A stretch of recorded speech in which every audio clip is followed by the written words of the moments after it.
আসসালামাইকুম দর্শক শ্রোতা, আপনারা দেখছেন যে সৌদি থেকে 123টি দেশকে পিছনে পেলে বাংলাদেশের লাল সবুজের পতাকাকে উত্তীর্ণ করে হাফেজ আনাস এবং তার ওস্তাদ শাহেক নেসার আহমেদ নাসিরি কিন্তু দেশে চলে আসছে। আমরা এয়ারপোর্টে এসেছি রিসিভ করার জন্য। তাকে ফুল দিয়ে সংবর্ধনা দিচ্ছে বাংলাদেশ ইসলামী ফাউন্ডেশন।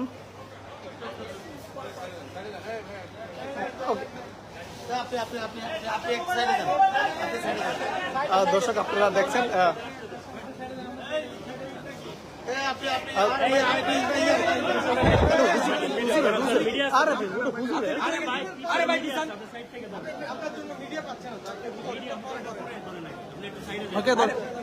আচ্ছা